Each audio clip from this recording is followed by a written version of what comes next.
जय भोलेनाथ की रुद्र संहिता सती खंड 39वां अध्याय।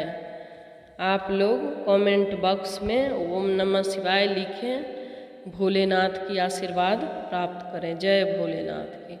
श्री विष्णु और देवताओं को अपराजित दधीचि द्वारा देवताओं को शाप देना तथा राजा श्रुव पर अनुग्रह करना। ब्रह्मा जी बोले, हे नारद, भक्त वत्सल भगवान विष्णु राजा छू ने हित साधना के लिए ब्राह्मण का रूप धारण कर दधीचि के आश्रम में गए। कपट रूप धारण करके जगत गुरु श्री हरि शिव भक्तों में श्रेष्ठ ब्रह्मर्षि दधीचि को प्रणाम करके छू के काड़े से सिद्धि के लिए तत्पर हो उनसे कहने लगे। विष्णु बोले, हे दधीचि, शिव के आराधना से तत्पर रहने वाले हे विप्रसे, हे अवयव, मैं आपसे एक वर मांगता हूँ, कृपया करके उसे आप मुझे दीजिए। ब्रह्मा जी बोले, छू के काड़े सिद्धि चाहने वाले देव विष्णु के द्वारा याचित परम शिव भक्त दधीचि विष्णु से शीघ्र यह वचन कहने लगे। दधीचि बोले, हे विप्र, मैंने आपका अभीष्ट जान लिया है। आप भगवान श्री हरि छू के काड़े के लिए यहाँ ब्राह्मण का रूप धारण करके आए हैं। आप जो मायावी हैं, देवेश हैं। हे जनार्दन, शिव जी के कृपा से मुझे भूत भविष्य और वर्तमान इन तीनों कालों का ज्ञात सदा रहता है। मैं आप श्री विष्णु को जानता हूँ। हे सुवर्त, इस ब्राह्मण को छोड़िए, दुष्ट बुद्धि वाले श्रुव ने आपकी आराधना की है। हे भगवान, हे हरे, मैं आपकी भक्त वत्सलता को जानता हूँ। यह छल छोड़िए, अपने रूप को ग्रहण कीजिए और भगवान शंकर का स्मरण कीजिए। शंकर की आराधना में लगे रहने वाले मुझसे यदि किसी को भय हो तो आप उसे यत्न पूर्वक सत्य की शपथ के साथ कहिए। शिव की स्मरण से आसक्त बुद्धि वाला मैं कभी झूठ नहीं बोलता। मैं इस संसार में किसी देवता या दैत्य से भी नहीं डरता। विष्णु बोले, उत्तम व्रत का पालन करने वाले हे दधीचि, आपका भय तो सर्वथा नष्ट ही है, क्योंकि आप शिव की आराधना से तत्पर रहते हैं और सर्वज्ञ हैं। आपको नमस्कार है। आप मेरे कहने से एक बार अपने प्रतिद्वंदी राजा श्रुव से यह कह दीजिए, हे राजेंद्र, मैं आपसे डरता हूँ। ब्रह्मा जी बोले। विष्णु का यह वचन सुनकर शिव भक्त श्रेष्ठ महामुनि दधीचि हंसकर निर्भय हो कहने लगे। दधीचि बोले, मैं पिनाकी धारी देवाधिदेव शंभु के प्रभाव से कहीं भी किसी भी किश्चिन मात्र से भी नहीं डरता हूँ। ब्रह्मा जी बोले, उन मुनि का यह वचन सुनकर भगवान विष्णु क्रोधित हो उठे और वे मुनि श्रेष्ठ दधीचि को जलाने की इच्छा से अपने चक्र के ऊपर उठाकर खड़े हो गए। राजा श्रुव के सामने ही ब्राह्मण पर चलाया जाने वाला उनका भयंकर चक्र शिव जी के प्रभाव से वहीं पर कुंठित हो गया। इस प्रकार उस चक्र को कुंठित हुआ देखकर दधीचि हंसते हुए सत्य एवं असत की अभिव्यक्ति के कारण भूत भगवान विष्णु को कहने लगे। दधीचि बोले, हे भगवान, आपने पूर्व समय से तपस्या के प्रयत्न से शिव जी के सुदर्शन नामक अत्यंत दारुण जिस चक्र को प्राप्त किया है, शिव जी का वह शुभ चक्र मुझे नहीं मारना चाहता है। यह भगवान श्री हरि क्रोध होकर क्रम से सभी अस्त्रों को उन पर चलाया, जिस पर दधीचि ने कहा, अब आप ब्रह्म अस्त्र आदि बाणों से अन्य प्रकार के अस्त्रों से प्रयत्न कीजिए। ब्रह्मा जी बोले। दधीचि की वचन को सुनकर भगवान उन्हें अपने सामने अत्यंत तुच्छ मनुष्य समझकर क्रोधित हो अन्य प्रकार के अस्त्रों का उन पर प्रयोग करने लगे। उस समय एकमात्र उस ब्राह्मण से युद्ध करने के लिए मूर्ख देवता भी आदरपूर्वक विष्णु की सहायता करने लगे। विष्णु पक्षी इंद्र आदि देवगण भी दधीचि के ऊपर बड़े वेग से अपने अपने अस्त्र शस्त्र सीख चलाने लगे। तब वज्र हुई अस्थियां वाले जितेंद्री दधीचि ने शिव जी का स्मरण करते हुए मुट्ठी भर कुशा लेकर सभी देवताओं पर प्रयोग किया। हे मुने, शंकर जी के प्रभाव से मुनीश्वर दधीचि द्वारा प्रयुक्त वह मुट्ठी कुशा काल अग्नि से समान दिव्य त्रिशूल बन गया। चारों ओर से जलता हुआ प्रलय अग्नि से भी अधिक तेज वाला तथा ज्वाला से युक्त वो शैव अस्त्र आयुधों सहित समस्त देवताओं को भस्म करने का विचार करने लगा। उस समय विष्णु इंद्र आदि मुख्य देवताओं के द्वारा भी अस्त्र छोड़े गए। वो सभी त्रिशूल प्रणाम करने लगे।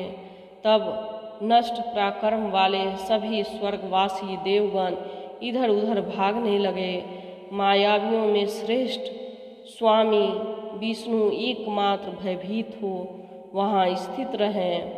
तब पुरुषोत्तम भगवान विष्णु के अपने शरीर में अपने ही समस्त हजारों एवं लाखों दिव्य गणों को उत्पन्न किया। हे देवर्षे, तदंतर विष्णु के वीरगण अकेले शिव स्वरूप दधीचि के युद्ध करने लगे। तदंतर शिव भक्तों में श्रेष्ठ महर्षि दधीचि ने रणों में उन गणों के साथ वहाँ बहुत युद्ध कर सहसा उन सबको जला दिया। तब माया विशारद भगवान विष्णु महर्षि दधीचि का विस्मित करने के लिए शीघ्र ही विश्व मूर्ति हो गए। ब्राह्मण श्रेष्ठ दधीचि उस समय उन विष्णु के शरीर में हजारों देवता आदि और अन्य जीवों को देखा। उस समय विश्व मूर्ति के शरीर में करोड़ों भूत, करोड़ों गण तथा करोड़ों ब्रह्मांड विराजमान था। सभी को देखकर दधीचि मुनि जगतपति जगतसुत्य अजन्मा तथा विनाशी उन भगवान विष्णु से कहने लगे। दधीचि बोले, हे महाबाहो, आप माया को त्याग दीजिए। विचार करने से सब प्रतिभा मात्र प्रतीत होता है। हे माधव, मैंने भी हजारों दुर्वेग्य वस्तुओं को जान लिया है। अब आप निरालस्य होकर मुझसे अपने सहित ब्रह्मा रुद्र तथा संपूर्ण जगत को देखिए। मैं आपको दिव्य दृष्टि देता हूँ। ब्रह्मा जी बोले। इस प्रकार कहकर भगवान शिव के तेज से पूर्ण शरीर वाले दधीचि मुनि ने अपने शरीर में समस्त ब्रह्मांड को दिखाया। तत्पश्चात शिव भक्तों में श्रेष्ठ बुद्धिमान दधीचि मन में शंकर का स्मरण करते हुए निर्भय होकर देवेश भगवान विष्णु से कहने लगे। दधीचि बोले, हे हरे, आपकी इस माया से अथवा मंत्र शक्ति से क्या हो सकता है। आप श्रेष्ठ कामना करके यत्नपूर्वक मुझसे युद्ध कीजिए। ब्रह्मा जी बोले।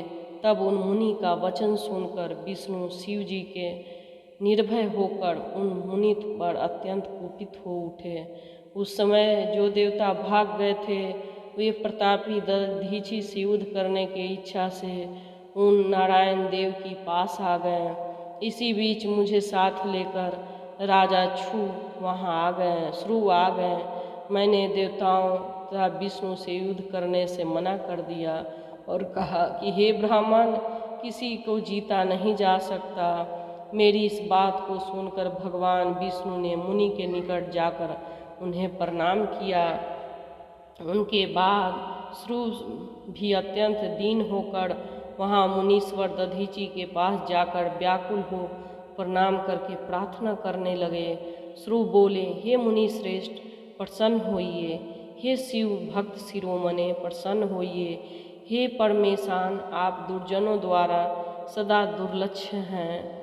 ब्रह्मा जी बोले, हे नारद, उन राजा श्रु की तथा देवताओं तथा बात सुनकर तपस्या निधि ब्राह्मण दधीचि उन पर अनुग्रह किया।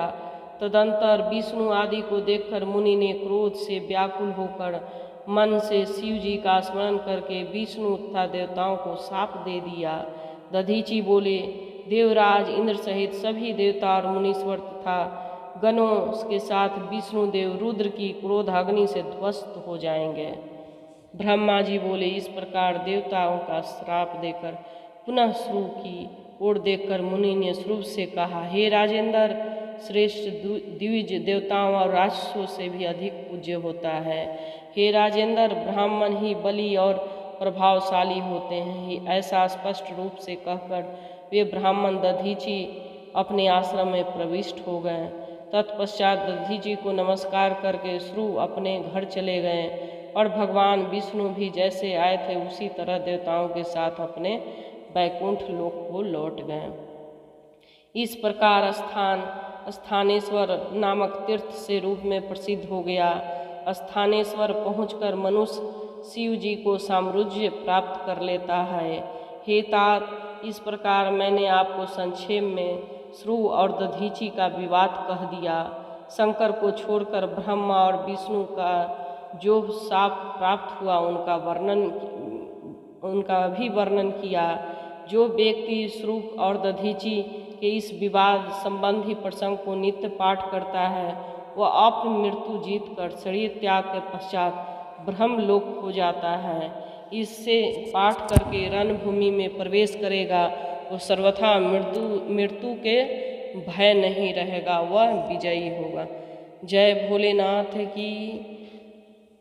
39वां अध्याय रुद्र संहिता सती खंड समाप्त। जय भोलेनाथ की।